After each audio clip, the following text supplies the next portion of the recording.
shape.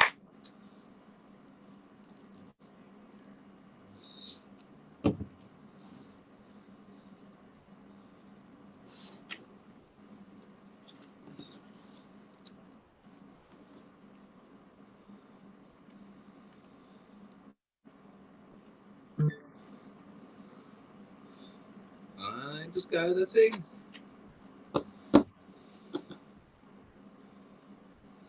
Whoa.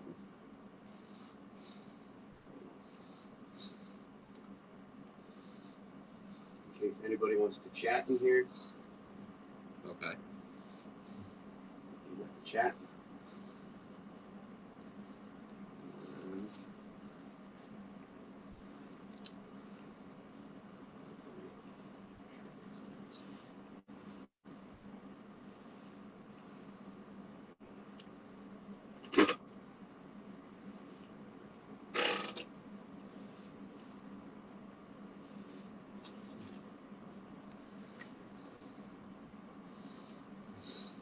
Maybe I'll just take the chat since this is going to take up your whole screen on you. Okay.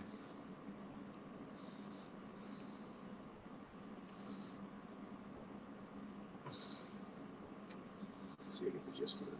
I got you. Let me get myself situated over here.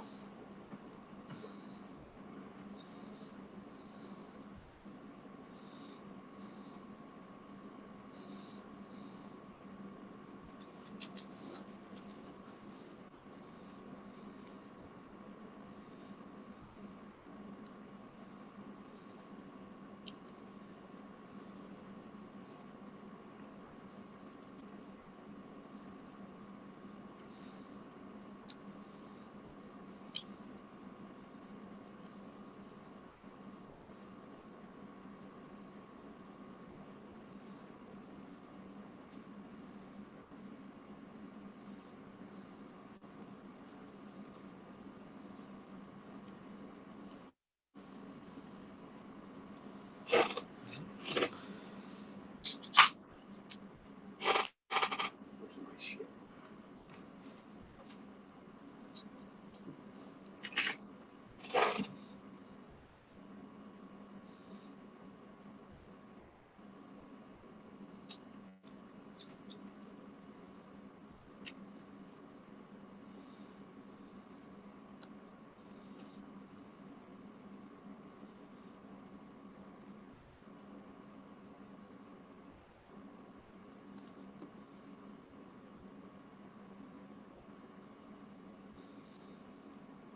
Did you mute that?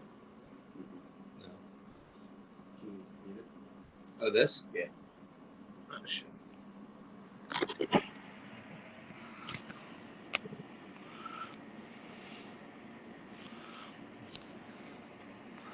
I think I'm just messing shit up.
Pardon my stupidity. Ooh, that's loud.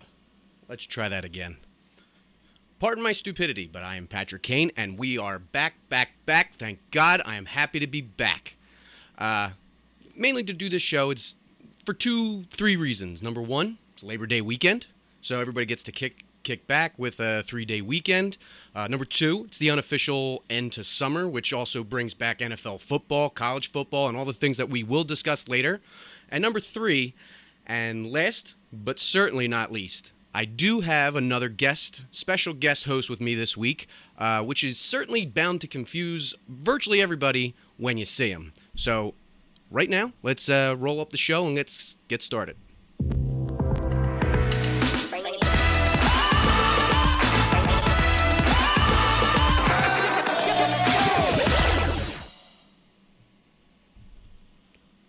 Welcome to the show, boys and girls.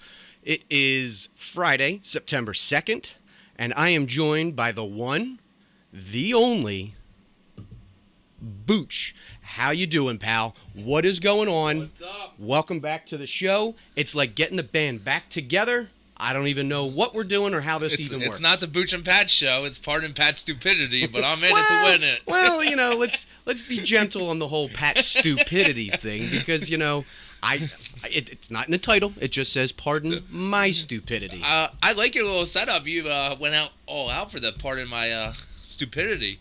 I would say so. And if you didn't have your little family, I'd be a little unnerved by like the lighting and the umbrellas and everything else. Yeah. I do some things. The casting bed, yeah, I'd be a little unnerved. If the door locks behind me, I'm jumping out the window. That's good times. I miss this banter back and forth, but that's fine. Anyway, let's dive into some things. On today's show, we will be discussing the allegations that have been brought forth against the punt god and his release from the Buffalo Bills. Albert Pujols attempts to make it to 700 home runs, and the status of our Philadelphia Phillies, and whether or not or what that looks like when it comes to playoffs. Playoffs, exactly. So first, we will begin with Vanessa Bryant. So real quick, Booch, the way this show works is I'll just set us up, we'll open it up to conversation, and then we'll continue. Sounds good. So Vanessa Bryant, the widow of basketball star Kobe Bryant, obviously, was awarded $16 million by a federal jury on Wednesday last week or 2 weeks ago against Los Angeles County over the sharing of photos that showed the remains of her late husband and their daughter. Obviously, Kobe Bryant and their daughter, Gianna, along with 6 other passengers, died in that helicopter crash on January 26, 2020. Bryant alleged that the county first responders took an unauthorized photo of the crash scene and the remains of the victims and then began to share these photos with others. She said it was her privacy and it violated her privacy and that she suffered emotional distress and damages. Mrs. Bryant also said in the lawsuit that the defendants had violated her constitutional right to control the death images of her loved ones. She asked for compensatory damages. The lawsuit cited multiple cases of alleged unauthorized sharing. In one instance, a police officer showed photos of his cell phone to one of his friends, a bartender, while holding his phone and swiping through all the photos of the debris, the crash site, the lawsuit said. The same officer tried to show these photos from the scene to his niece, who refused to look at them, according to court documents. Soon after the verdict, a verified Instagram account belonging to Vanessa Bryant posted a photo of her next to her husband and their daughter. The message read, quote, "All for you, I love you, justice for Kobe and Gigi." So with that information, because I was unaware that, I heard that they were sharing the pictures, they were leaking them out, and they were doing all these different things. But the one thing I didn't know was that there were cops actually going to a bar saying, "Here, take a look. This is what I was doing at work today." Or same thing with a bartender, the niece, the family. Booch, what do you think? It's unfortunate this is the times we live in. Everybody has cell phones. So people are going to have these pictures no matter what. But for these cops to take them into the bar and get a little liquored up and want to show the bartender or any of the locals, it's kind of messed up. People do deserve privacy. They do. They do. On the other hand, I hope Vanessa Bryant's taking the $16 million and not spending it on Gucci and Gabbana or whatever. Hopefully she's putting it towards something good, because it wasn't just Kobe and their daughter. there's a lot of pictures of a lot of people that died in that. Right, So right. hopefully this helps out everybody. To piggyback off that, I did read two things. Number one, literally right before we jumped onto the show here, I believe there was a clerical error with the total cost of money. So I think instead of it being $16 million, it's actually $15 million, which I mean, that's pennies. at that point it is pennies. That's- Like, what are we arguing? Yeah, here? that's dollar bills for us. But then the second thing that I did find out about was that I believe, if not all of the money, but the majority of the money is allegedly going to charity. I don't know what that charity would be. Not and the stripper named Charity. Yeah, not the Okay. stripper named Charity, that is for sure. But also, like you said, it's the times that we live in with everybody's got a cell phone, everybody's got something to do. You're EMT, firefighter, like, those are things that we were told that, be very careful when you're taking pictures because, people take great offense to that, Oh, yeah, on their absolutely. worst day ever. Even though you're trying to document it for your job, like the things that Yeah. you have to do. But that's what you have work phones for. It shouldn't be on your private phone. Correct. So, very, very Touchy. touch and go, I would say. I think they won that settlement around Kobe's birthday too. Oh, really? I think it was around Kobe's birthday. Okay. That's good to know. Last week, the Los Angeles Lakers officially announced that they acquired veteran guard Patrick Beverley in a trade with the Utah Jazz. Beverley was viewed as a key contributor to the Minnesota Timberwolves' return to the playoffs last season, starting 54 games and averaging 9.2 points, 4.1 rebounds, and 4.6 assists per game while shooting 34% on three-pointers. Included as part of the 5-player, 5-pick package for Rudy Gobert in July, Beverley would pass through Utah without suiting up for the Jazz. Barring any further moves by the Lakers, Beverley would be in the backcourt mix alongside Russell Westbrook, with whom he shares a contentious history. But history or not, it appears as off-season activity has ramped back up, the momentum seems to suggest that the Lakers are trying to move Russell Westbrook before the start of the season.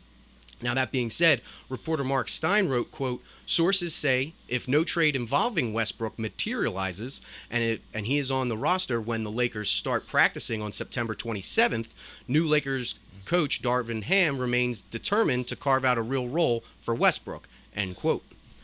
Now, if that is in fact true, with the statement made by the Lakers, Jenny Buss, she has the main majority owning partnership. Yes. She also came out and had her words to say, which she would later try to retract, and that would be, quote, "All I can say is that from my point of view, Westbrook was our best player last year. He played pretty much every single game, showed up, worked hard. I would have loved to have seen what this team would have been or would have looked like if they had stayed healthy. It's really tough to win when Anthony Davis isn't on the court. LeBron was hurt a lot of the season, but Russ showed up every game and played hard every night. And, I just really appreciate him for who he is and what he brings to the team," end quote. So, Booch, your thoughts on where does the Lakers go from here and the future of Russell Westbrook being in L.A.? Nobody wants to trade for Russell Westbrook. We've realized that. He's got to get released. And if he does, okay, Jeannie Buss coming out and saying he played hard. He might have played hard, but he still sucked last year. He was terrible. Well, His numbers were horrible last year. And she also, like I said, she would go back and backtrack those statements, and I forget the exact word that she used, but basically to change it from saying the best player on the team, because obviously He was not the best player on the team. because last obviously even if he year. was You have Baldy out there. even if he was the best player on the team, the point is, you're pissing off LeBron right then and there. LeBron is the guy that's in charge of that team. He makes the moves. He does what he wants. You have to follow suit because that's the way it is when you work with LeBron. That's the way it is. So she retracts her statements to, appease his ego? Sounds that way. Maybe. I don't know. I think it's all kind of weird, but if nobody's going to trade for him, where does he stand with... He just stays with the Lakers. But the relationship that Russell Westbrook and Patrick Beverley have, Can they coexist? Beverly's a 9-point scorer. He's got to coexist. He's not good enough not to. I understand that. Defense is defense, but Yeah. either way, I digress. Okay, let's shift gears to Angels owner Art Moreno, who said that it is time to consider options for selling the MLB team that he has owned for 20 seasons. Moreno and the Angels made the announcement last Tuesday in a statement confirming that the organization started a process that includes a possible sale of the team. No timeline for a sale was included in this statement. Moreno bought the team for about $180 million from the Walt Disney Company back in 2003. Now, this announcement comes about 3 months after the city of Anaheim's planned sale of Angel Stadium to Moreno's company was scrapped amid a political scandal that led the mayor to resign. The Angels have a lease to play at Angel Stadium through 2029 with the option for three-year extensions all the way through 2038. So knowing all of that, the question in front of us on the screen is Mike Trout and Shohei Ohtani should feel blank about the for sale rumors. Now, the word that comes to mind for me is cheated, because Trout is signed through 2030 on a $426.5 million 12-year deal. Meanwhile, Ohtani is eligible for free agency after the 2024 season.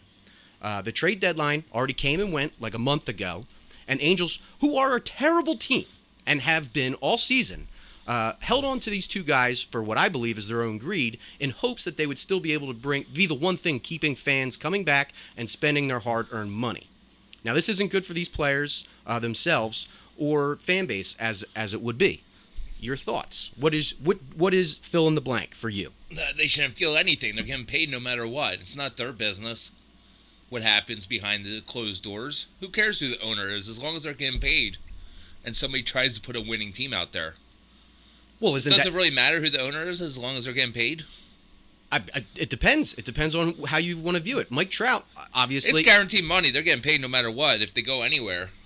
So your standpoint is from the money aspect. It's like, hey, money talks. But aren't you in this for one reason and one reason only, and that is to win? You are, but this owner's not going to win, so might as well sell it. But the whole point was they went all in and did all of these bad deals that didn't make them a better team. I mean, think about it this way. You're talking, and we will get into the Phillies next, but my point is thinking about how things progressed about midway through the season. Phillies got rid of Joe Girardi the same day that the Angels got rid of Joe Madden. And since then, the Angels have been just declining. Trout's been hurt for 2 years. Trout's always hurt. Ohtani is going up for MVP, and he probably will win the MVP of the AL. We'll see. Judge probably will win that. My opinion, I think a lot of the things that I've been reading, seeing on TV, whatever the case may be, is the take for Ohtani to take it is because he does more. And Judge is going to have 60 home runs. And that's an unfortunate thing to say because it's like he does more because he's a pitcher. That's unfair to. And Judge is going to go to the playoffs. Now, if this was the true Booch and Pat show, then there would be a time to playoffs. Yeah, I miss my little soundboard and everything. We'll get back to it. That's fine. So the Philadelphia Phillies have been one of the best teams in baseball since firing Joe Girardi, as I said, back in early June. And now their playoff chances continue to grow as the Phillies have won 7 of their last 10 games, meanwhile adding Bryce Harper back into the lineup after coming back from a broken thumb back on June 25th. Now, also keep in mind, an elbow ligament injury limited Harper to the DH duty prior to his broken thumb, so there's still a chance he's going to need Tommy John surgery at some point. But for now, he's able to swing a bat and run the bases, but he just can't throw. They are currently 51-29 since interim manager Rob Thompson took over for Joe Girardi, and their odds of making the playoffs for the very first time since 2011 have now risen above 90%, according to almost every prognostication system, whatever you want. Say that again. The stats people. Yeah, there you go. This is what a good team looks like. This is what a good team does. And if you haven't noticed, the Phillies are actually a good team. But let's be real for a second. The Mets own the division, and the Braves are still ahead of us. And That's fine. That's fine. And however, this is a big step for us and our fightins because we're finally near the end of regular season and what that means going into playoffs and more likely for us, the second wild card spot. Your thoughts on Mr. Harper returning and leading this team to... Well, Harper's the best. I'm a huge Harper guy, and I don't care if he doesn't play the field for the rest of the year. Him just being in the lineup helps his team. He's the MVP when he's out there. As far as the Phillies go, would you say they're 7 out of 10, right? They won 7 of their last 10, yes. They could have won 8 out of their last 10 if they didn't blow a 7-run lead on Monday night. Those games still piss me off a little bit. You're up 7-0 in the, second inning? You got to win those games, especially in a wild card hunt. And I totally agree. I understand what your point is. But, it also doesn't help. Out of those, the 7 of the last 10, you swept the 4-game series against the Reds. You took the series but lost the closing game against the Pirates. And then you got thumped by the Diamondbacks. Yeah, two games in a row. But Yeah. then we came back and we thumped them, 18-2. Correct. That's the first time that every player in the lineup had at least 2 hits since 1901. I did not, but I will say... This is the old school Booch and Pat show fun facts. I will say that the fun facts, the statisticians or prognostications, whatever you want to call it, I will say they come out of the woodwork for all of the most ridiculous stats that you could ever see. Wasn't it you that shared in the group chat or something, most home runs by a guy with the last name that begins with R-U-T? Yeah, it was a joke because, was like some guy named Rutledge or whatever Right. had 4 home runs for, the Orioles. It really is. It is wild. And real quick before we shift gears, one of the things that's really, I think, worth noting is, aside from you saying that Harper is the man, because he is, but one of the things that is worth mentioning is how great he was down in his, how fast his rehab assignment was down in the minors, and how well he took care of his team and opposing team, treating them to dinner. Yeah, that Mission Barbecue. I love that Mission Barbecue. So, needless to say, Harper's a Philly guy, and he'll be here forever. he is a Philly guy, and there's no... Hop on part in Pat's Stupidity show next week. Yeah.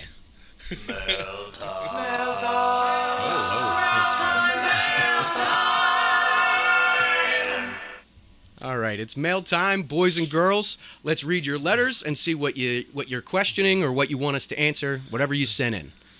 So give me 2 seconds because the mailman is here. Okay, there we go. Yeah, man, you gotta have the mail. At least somebody's getting mail this week since my mailman's out. Yeah, it's a real shame that your mailman is not coming to work this week. We've had 6 different mailmans in 3 days. Well, to each their own. What are you gonna do? Let's see what we got here in the letter time. All right. Okay. It's just a prop. There's nothing on here. I write was really hoping somebody sent you a letter. Oh no! I get conversations and questions that I get through Facebook or conversations in person with people, and I'm like, all right, you know what? That's something. I write it down and bring it up. Okay. So, coming off the heels of the Browns and Deshaun Watson drama, how does the NFL and the Buffalo Bills put themselves back into another situation with Matt Ariza? Okay, so real quick, for those that are not in the know and you live under a rock or whatever the case may be, here's a real brief synopsis that I can give you. Matt Ariza, a.k.a. the Punt God, was accused with 2 of his former college teammates of gang raping a 17-year-old at a party last year.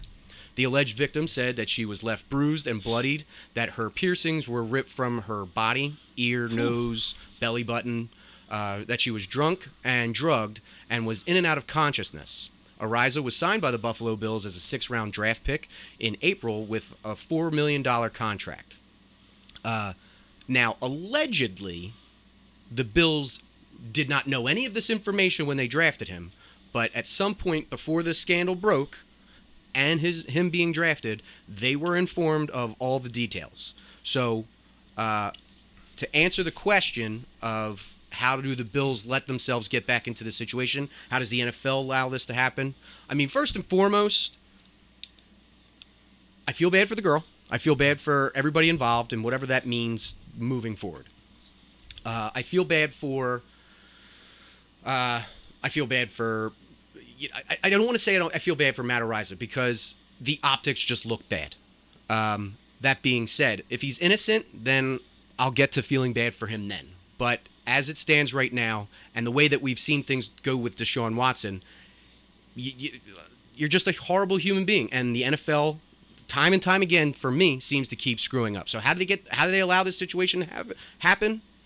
I don't know. I don't even know how you try to prevent something like this. Your thoughts? Most teams have PIs, and if they knew the situation was happening, there's no reason why he should have been drafted in the first place. Now, again, allegedly, the Bills knew nothing about this before. That's bullshit. I'm just saying, that's key word there is alleged. Then they're idiots then. And then they should hire new people that look into these things. So are you saying that it's basically, man, this kid can kick a football more than 60, 70 yards. He's insane. He is the punt god. We need him. Let's overlook it. Maybe we can sweep it under the rug. I hope it's not that way. I mean, I hope that too, but it's very weird how, everything progressed with Deshaun Watson. And I'm not trying to keep bringing up Deshaun Watson because I feel like I've talked about him on this program at least 3 times, and I've only done like 5 shows. So it's like I don't want to beat a dead horse, but the fact still remains: this is a very, very messy situation, and it's horrible. And I've done a lot of digging into this about why is it just coming out now? Why is whatever? It's just not pretty. No. So let's go to your second letter and see what we got here for messages. This one has writing on it. Does it really? No. Oh. How does Brian Robinson get shot in broad daylight in the city that he plays for? This seems shady to me. Ask Antonio Gibson. So, Washington Commanders rookie running back Brian Robinson Jr. Was shot and wounded on Sunday during an attempted robbery or carjacking. Robinson was shot once, and then he was able to wrestle the gun away from a teenager, and then was shot again by the second teen. Possibly they were believed between 15 and 17 years old. On Tuesday, Robinson returned back with his team to the team facility. However, there is no official timeline for his official return back to the field. He did make the Washington's 53-man roster. However, the team is reportedly keeping their options open moving forward. Your thoughts? I don't know what they mean by keeping their options moving forward because he was slated to possibly be their starting running back this year. Right. So that doesn't make sense. It doesn't make sense. I don't know the whole situation on how he gets shot in broad daylight by 2 teenagers. Well, so the way he got shot from somebody pulled a trigger and got shot. No. In all honesty, from what I read and could dig up, it seems like it was like a carjacking or something because he had a really nice car. I'm also told it was not like this nicest neighborhood of Washington. Yeah. Granted, Washington, D.C. is so small, so I don't really know what's a good neighborhood, what's not a good neighborhood. But I'm told he was driving around his very nice vehicle, whatever type of car he has. They pulled a gun on him, said, get out of the car, whatever, give me your money. And he just flat out looked at them and said, no. Well, he's an idiot then. Well, because he's a rookie running back in the NFL, and you're talking about a 15-year-old, 16-year-old, 17-year-old kid. I understand that there's a gun involved, and he is an idiot, but that's just how it went. It's like, no, fuck you. I ain't doing what you're telling me to. Right. You're a fucking kid. You're a punk-ass bitch. Yeah. That being said, boy got shot. And, yeah, he just got shot. And to answer your things, like, that doesn't make sense why they're keeping their options open. I don't know the severity of these bullets. I believe one was in the leg, like right by his knee. But allegedly it didn't tear any ligaments or cartilage or anything like that. Well, that's good. So I think that's probably their main worry. Yeah. Let's go with that word. Main worry. All right, so similar topic, just switching lanes. It's time to officially kick off the football season. NFL preseason has ended. The 53-man rosters have been finalized. Fantasy football drafts have been drafted or scheduled to be drafted like ours is this evening. And college football's back. So what if... Let's get ourselves situated here for college football. So what if... rather, not what if, but like where is there to begin? Do you start with Jimmy G, who ended up sticking around with the 49ers, which nobody saw coming? Howie Roseman loading up this Eagles team to be potentially the front runner of the entire division? How about Amazon Prime Thursday Night Football and their whole marketing plan gimmick to introduce a new football?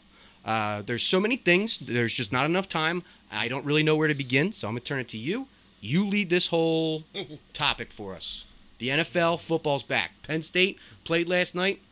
Last night was a fun game. Yeah. It was back and forth. Yeah. I'm excited. We have a lot of young prospects on that offense. We got to see the young freshman quarterback go a little bit last night, throw the ball when Clifford went out. Got a couple young running backs, and when they went down with like 2-3 minutes left, I thought that game was over. And then they came back, battled back, and won that game. Very exciting, because I think last year they lost to Purdue in a bad game. So this is a nice bounce back. I would agree. And, you know, I don't want to focus solely on college football because, I mean, there's going to be tons of it coming up. I mean, I was talking to somebody last night about, like, how ridiculous the line was for Ohio State against Notre Dame. Did you see it? No, I did not. So, I know how much you love both of those teams. They both suck. But to me, I was like, it just seems like there's a little bit of, like, I don't know, gambler, like FanDuel or Vegas or whoever's in charge of putting out the lines. Just seems like they're just trying to, hey, let's go. Time to get your gambling back in. When's that game on? Oh, fuck. I think this weekend. Oh, okay. I think a lot of good games this weekend. Either way, it's Ohio State ranked at number 3, Notre Dame ranked at number 5, and the line is like 17.5. That's a lot for... That's what I said. I was like, really? Like, I understand Notre Dame's not a great team, but 17.5, like, I might give you like 10, 9. The early Heisman guy to look out for is a guy from Oklahoma State last night. Threw for 5 touchdowns. Okay. I think they put a 50 burger up against whoever they played. Okay. It looks pretty good. I forget his name right now, but... Let's dive into Eagles talk. Your boy Howie Roseman. Nacho Man. You know what annoys me? I don't know if you ever drive by the Steak and Hoagie factory, and they had the little Between sign. your house and mine? Yeah, they had the little sign that says "Fire Howie." It's been up there for like years. Okay. For like a year, they gotta take that shit down. The way Howie built this roster, if we're not in the playoffs next year, then we gotta look forward to another coach again, because this roster is set to win this year. I would agree. Well, now, hear me out. Like, just based off that, you're saying, what's your timeline on new coach? He needs to go to playoffs again this year. So if we don't go to playoffs, you're done with Sirianni. I'd move on.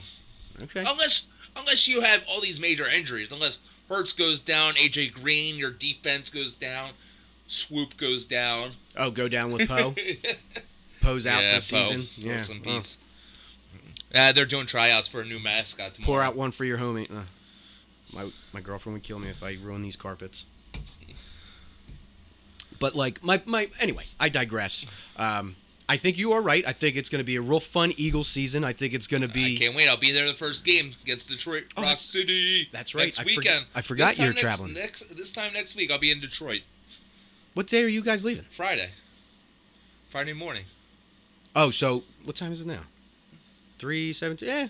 What time are you leaving? Like 5 a.m. Yeah, you'll definitely be in Detroit. Yeah. Are you going to drive into Detroit? That's your shift? Maybe it'll pour rain again? We're not staying in Detroit. We're staying in Grosse Pointe. Okay. Yeah, so we want to be part of the Grosse Pointe Blank movie, I guess. Clever. Yeah. We're on the lake, too, so... Yeah, we were also on the lake the last time. No, this is like a private lake in the suburbs, and where you can rent a kayak. So I think there might be some kayaking going on. Okay. Not me, though. Now, obviously, we got our fantasy football draft this evening, but I don't really have much to really discuss on that, so we can save any comments or anything that My you want. thing, I'll discuss one thing. Go ahead. I didn't know people still bought books. Here we go. See, now you sound like my teammate, but that's fine. I always bought the books, but they're like $8 now where you can just print it up. That's fine. Oh, I don't care about your rings. That's That's great. fine. That's fine. Reigning champ, baby. Reigning champ. That's fine. Got to rock the bling. I know you were missing out on some chains. You know, you got to. Yeah. Next thing I'll be getting some grills. Yeah, I bet. Winner. I bet somebody will be thrilled about that one. They don't even like the earring. I gave her. She has options. I become a chain guy, or I keep the earring. I'll do one or the other. What about grill? I don't think I'm a grill guy. No, Chris Johnson. No C-Tooth J or whatever. Yeah. That's good stuff. That's good stuff. I like it. All right, what topic are we up to? I don't know. Mine stopped moving a while ago on the right hand no, side. that's because the button didn't hit for the clock. I know what topic we're up to, and this is going to be a fun one. Uh-oh. So it has been 6 years since Rex Ryan has last coached in the NFL. So he is now shifting gears to a different competition that CBS is announcing that Ryan will be a contestant on the upcoming season of The Amazing Race. Now, the reason I'm bringing this up is because this is up your wheelhouse, pal. I don't watch The Amazing Race. I know you don't, but hear me out because I did some sleuthing. I did some things. The current ESPN analyst will partner with Tim Mann, who Entertainment Weekly says is a probationary officer and Ryan's golf partner. The two form a duo in season 34. However, Rex Ryan isn't the first person with an NFL connection to appear on game shows. Former running back D'Angelo Williams and tight end Gary Barnidge finished in 4th place on season 32 of The Amazing Race, which I didn't even know. It's literally these. I do remember D'Angelo Williams being on it. These are shows that I do not watch, and they're all predominantly, I feel like, on CBS. Maybe. A lot more CBS shows. Former running back Ricky Williams was a Big Brother contestant. He was the celebrity Big B. And former head coach Jimmy Johnson participated on Survivor. Still, Rex Ryan was known for his personality in the NFL, something that he has brought to ESPN as an analyst. He was especially the front runner and the star of Hard Knocks when the Jets appeared on the HBO show back in 2010, the second year of Ryan's tenure. Therefore, could he be an ideal candidate for reality TV? My thing is, I don't understand him being on The Amazing Race. I can understand him being on The Amazing Shoelace. Oh, here we go. The foot fetish. Got it. I understand. We're going back to 2010 stats and things. Might as well bring back all the bullshit. I've been trying to think of something that went wrong with a race. I get it. I hear you. Obviously, he is not known for his athletic ability, so none of that would come in handy for his time on The Amazing Race. I think they just drive, right? I think there's not a lot of athletic stuff going on. I think it's a combination of, like, again, never watched the show. I've seen commercials. I believe it's a combination of, like, obviously driving to points, but then you might have to, like, climb a fucking mountain, go up this hill or go in the woods. You might have to take a boat, all this other stuff. I'm going to have to see an episode to see what the hell this show's about. I can guarantee you. It's not, this is my hand of God. My guarantee is, even if you don't watch the show, I guarantee you that there's going to be nonstop stories that come out from this, highlighting whatever goofy stuff he ends up doing. Because again, I knew. Let me see your foot, lady. Well, I don't think he's around people. I think it's just idea. him and his teammate. I mean, whatever that means. They're out amongst other people, but whatever. But I never watched Survivor, but I knew Jimmy Johnson was on that, and he looked fucking real sickly and emaciated and all that other good stuff. So, yeah, that's that.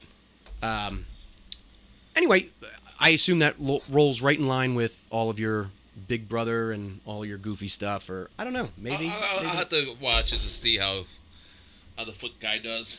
How the foot guy Dr. does. Scholl does. Dr. Scholl. Okay, that's fine. Late show omissions. This is the time where I quickly throw out a few stories that I didn't have time to discuss in full length, which also means we are coming to the end of the show here, Booch, which means we've been on for like 40 minutes. Oh yeah. Pretty I much. talk a little bit. Yeah, well, I every like to topic. I like to bring jokes. You're still bringing them. Hysterical. So Albert Pujols is currently approaching number 700 on his home runs. Can I say something about that? Go ahead. I think at this point, they're just throwing him like 85-mile-per-hour fastballs so he gets 700. That's all. I hope he hits it. I'm a Pujols guy. Okay. But I think they're, the Strahan sack record. How they sort of just gave it to him. I think they're sort of just giving Pujols the 700. It's funny you say that. I have some thoughts, little controversial things to throw out there. Now, obviously, we haven't seen anybody get to that level since Barry Bonds, and obviously Bonds joins Babe Ruth and Hank Aaron. A-Rod was close to the But 700. I'm saying we haven't seen anybody do it like boom 7. You know what I mean? I think he was at like 696. A-Rod. And Pujols is currently at 694. Yeah. I want him first to pay us A-Rod. Okay. Now, these are the only 3 players that have ever gotten to number 700. And then if Pujols can do it, he would make 4, which is incredibly rare as we are talking about. However, there is something else to it, maybe. I'm not trying to say that the guy is a horrible human being. I'm not trying to say he's a cheater. I'm not trying to say any of those things. However, you are a stats guy, so it needs to be said that going into the month of July, Pujols was sitting at 4 home runs on the season. Yeah. However, since July 1st, he now sits at 15 on the season. He's had more home runs than Meaning most teams. he's cranked out 11 in the last 2 months. Yeah. So do you find that fishy? Is there a potential for PEDs? It's not PEDs. I think they're just throwing them meatballs. I'm just throwing out some ideas, like He's some not little. going to be doing PEDs right at the end of his career You to get never know. tested. You never know. I think it's also worth mentioning that he's playing a lot more because prior to it, his career seemed like it was washed up. Am I wrong in saying that? With the Angels, it was. Right. No, I know, and that's what I'm saying. It's This was his first All-Star game in like 6 years. Which he didn't really get in. This is the exempt thing that the commissioner's office can do now. Right. It was part of for baseball to come back on the arbitrations. Honolulu, Hawaii is your Little League World Series champions. Did you get to watch any of those games? I did. I like the Little League World Series. I'm happy. What's this, the second time in like 4 years they've won? Mm-hmm. I wonder if we're going to start seeing some Hawaiian players in the major leagues in the next few years.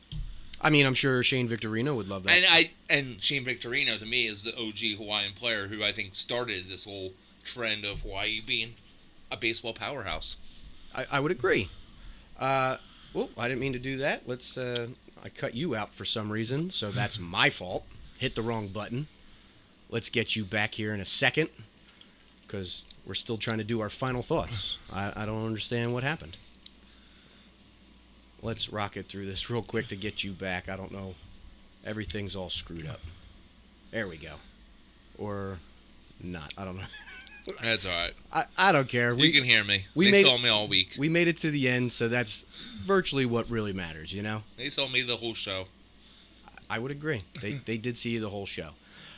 So final thoughts consist of anything that we got on the chat room, anything that we got from anything over here. I sadly don't have any messages. Nobody commented, so I hate everybody. We had a couple of viewers though. I saw a couple. Oh yeah. Things, a couple eyes pop up. Cool. So once again, the Booch and Pat Show party back together on Pardon My Stupidity On a third Friday afternoon. I like it. on a Friday afternoon. Who you telling? Man, I haven't been to work in like a week and a half. It's Labor Day weekend. I'm excited that everybody's off and we get to enjoy ourselves. But the next 2 days is going to be a lot of fun. A lot of activities. yeah, starting with fantasy football. And to answer your question, and my teammate, yes, people still get magazines because some of us don't have printers at home to actually print out stuff. And I'm also not a mock draft guy on my phone, so I just like to have it. I guess I'm just old school that way. Yeah. Where are you drafting tonight? At the VFW. Number 6. Number 6. You know, I know I said this to you the other night, but I'm going to say it to everybody that's watching this and watching it on the rewatch. 7 years I've been a team with my current teammate, and 6 of the last 7 years I have had the number 1 pick or the number 2 pick. Like, it's unreal, but that's fine. Just go back for that championship ring again. I don't mind. You got anything else to add for everybody? Yes, good. No? I'm good. All right. Well, thank you for joining me this afternoon. It was a pleasure. I just came for the free beer. All right. So, go ahead. No, I'm just going to do my little closure. Close it out. Closing it out. So that's it. We're out of here. That's all the time because we're out of time I got for you guys this week. Yeah, I know. Hopefully, we can do a better job next time if you join me. If not, maybe somebody out there wants to join me on the show. Let me know. I always make time. And hopefully by then I can figure out the technological issues that I've been having. So we'll see. Whatever. Anyway, make sure that you follow PMS on Facebook, Instagram, and YouTube. Make sure you hit that subscribe button to stay alert to all my videos. And you can find the podcast on iTunes and, of course, on iHeartRadio. So open up your smart device and say, play Pardon My Stupidity on iHeartRadio. I'll see you clowns next time. Enjoy your Labor Day weekend. Make sure, be safe. Watch out for DUIs. Yeah, definitely. Definitely. So that's the end. This was a